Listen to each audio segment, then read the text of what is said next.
Wouhou! Faut pas avoir le vertige ici. Faut pas avoir le vertige. Faut pas avoir le vertige.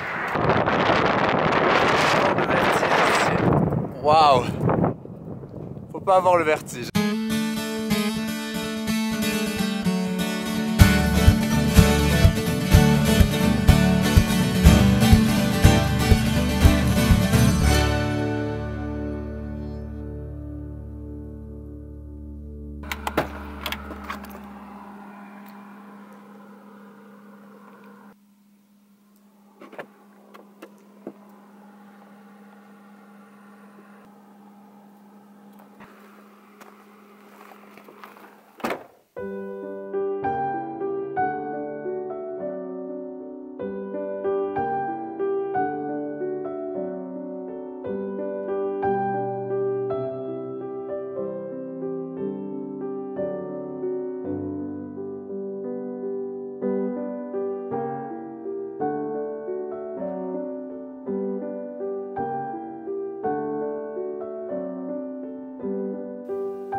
Je viens juste de me réveiller et le soleil n'était pas encore là, il était derrière la montagne, puis il est sorti en une seconde et je me suis vite habillé, je me suis dit vite, il faut vite que j'aille le prendre en vidéo.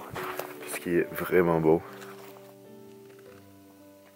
C'est drôle d'être dans la neige de nouveau, là il y a un peu plus de neige hein, que le reste des endroits où je suis allé, parce qu'on est assez haut en élévation. Je suis dans la forêt du Rio Grande, dans le sud, la partie sud, avec la frontière avec le Nouveau-Mexique.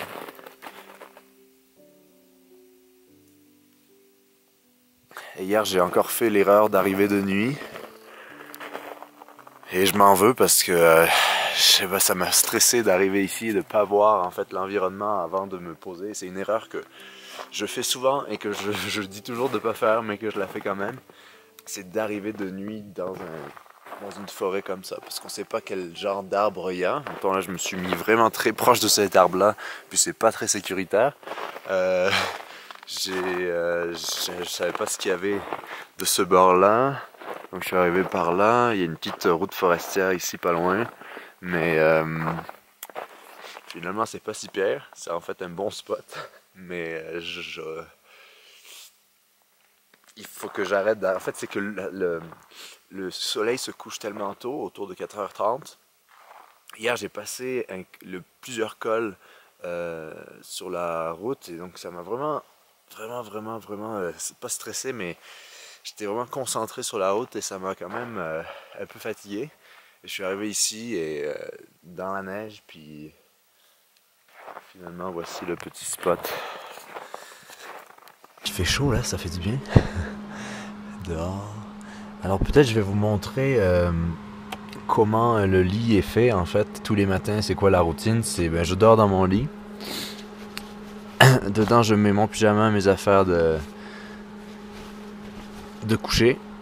Je le plie comme ça en deux, je le mets sur le côté avec les autres couvertures. Je prends cette autre, la couette que j'ai dessous, c'est-à-dire quand il fait très très froid je la mets par dessus, mais quand il fait très chaud je la mets juste par dessus, ça fait un petit coussin. Je le range, puis en fait maintenant le truc c'est qu'ici souvent il va y avoir de l'eau. Moi j'ai dormi dans ce sens là, donc la tête ici, là où il y a mon corps, c'est là où il va y avoir du poids, donc c'est là où il va y avoir de l'humidité. Donc ce que je fais c'est je relève les coussins pour la journée.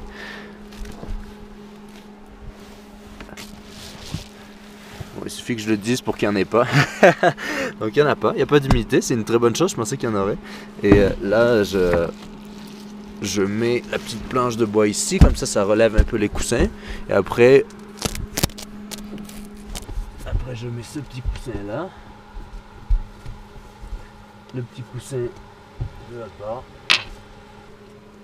Le coussin principal ici.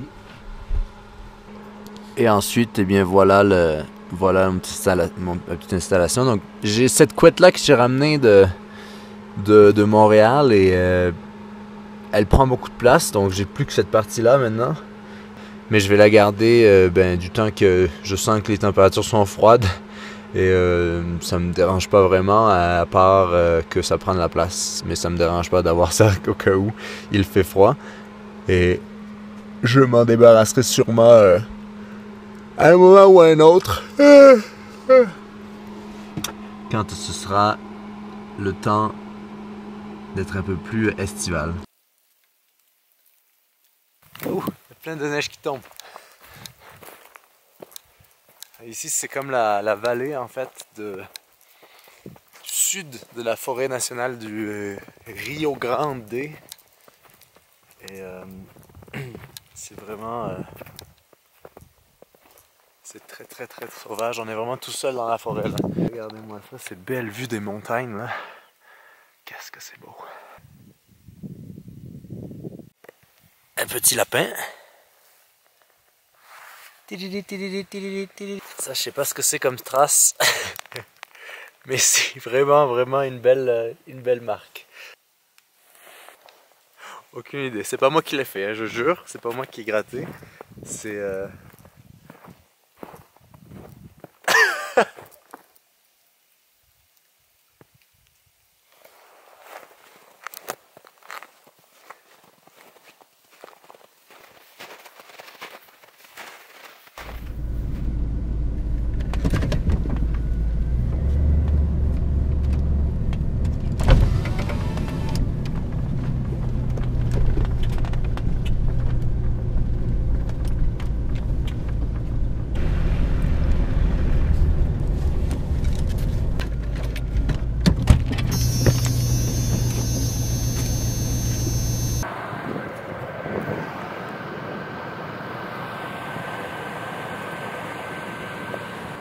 ce matin, j'ai manqué un wapiti ce matin.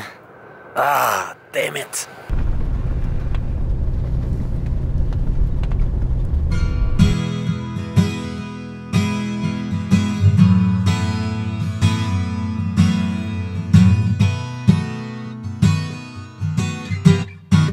Donc on entre dans la Carson National Forest, la forêt nationale de Carson. Donc une forêt qui se trouve au nord du Nouveau-Mexique. Ah mais parce que, je vous l'ai pas dit, nous avons passé le Nouveau-Mexique. Donc on a passé un premier col, le col de Tres Amarillo. Non, Terra Amarilla. Quelque chose comme ça. Et là on va vers, on va traverser le Rio Grande. Je dois vraiment arrêter de faire les accents. Le Rio Grande. Et on va vers un autre col qui s'appelle Tres Piedras. C'est un autre col, Tres Piedras. Et c'est un autre col. Et donc, tout doucement, on se dirige vers Taos, Nouveau-Mexique. Mais très doucement. There's a man looking out the window and he sleeps under the stars in Colorado, in Colorado, in Colorado.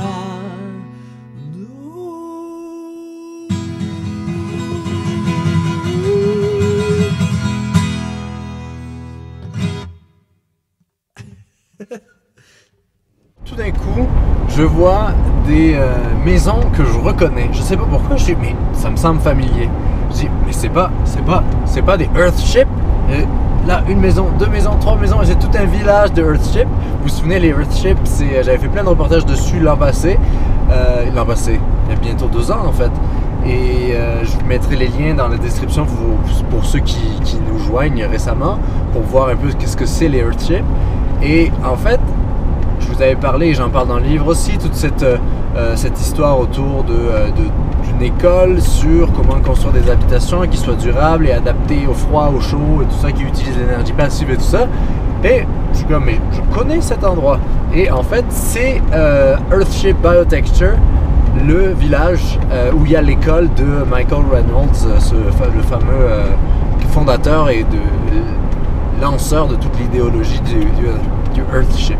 Donc voilà l'histoire. Je peux pas m'arrêter malheureusement parce que j'avais pas rien prévu, j'aurais dû appeler avant ou quoi. Et ça avait été complètement sorti de l'idée que c'était à Taos en fait, et on se trouve à Taos. Et d'ailleurs, alors que nous parlons, eh bien nous sommes en train de passer le pont du Rio Grande. On va tourner ici. Attention. Faut pas avoir le vertige.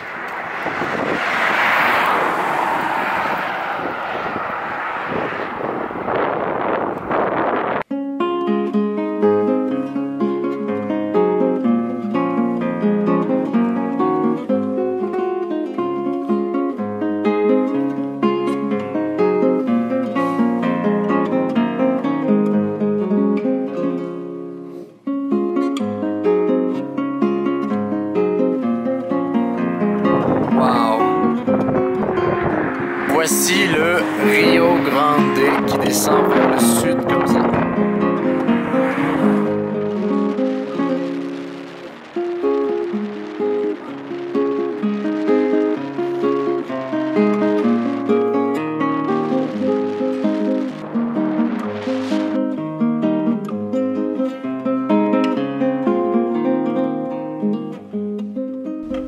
On est arrivé à Taos. Et en général, moi je suis pas quelqu'un des villes, vous savez, mais Taos c'est vraiment une petite ville.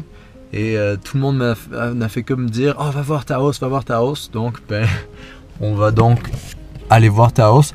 Et apparemment ici on a le droit de rester la nuit, de passer la nuit. D'ailleurs là-bas il y a un autre un petit VR. Puis il y en a un derrière là-bas aussi. Donc je me disais tant qu'à faire, on va peut-être rester ici. Et on va explorer la ville. Ça a l'air d'une ville très, peut-être à mi-chemin entre mexicaine, même si je suis jamais allé au Mexique, espagnole, même si je suis jamais allé en Espagne du Sud, et américaine, je sais pas. C'est un mélange de plusieurs trucs, donc je suis curieux d'aller voir. Et comme je vous disais, moi en général je reste souvent dans les forêts pour de la rando et tout ça, mais là, vu qu'on passait à travers. Et Taos, ça a l'air d'être une ville et une région extrêmement basée sur l'ésotérisme, tout ce qui est un peu New Age, et, la naturothérapie, tout ce qui est l'univers et tout ça. Donc, ben, je suis très curieux d'aller en découvrir un peu plus. Donc, je vous dirai ça.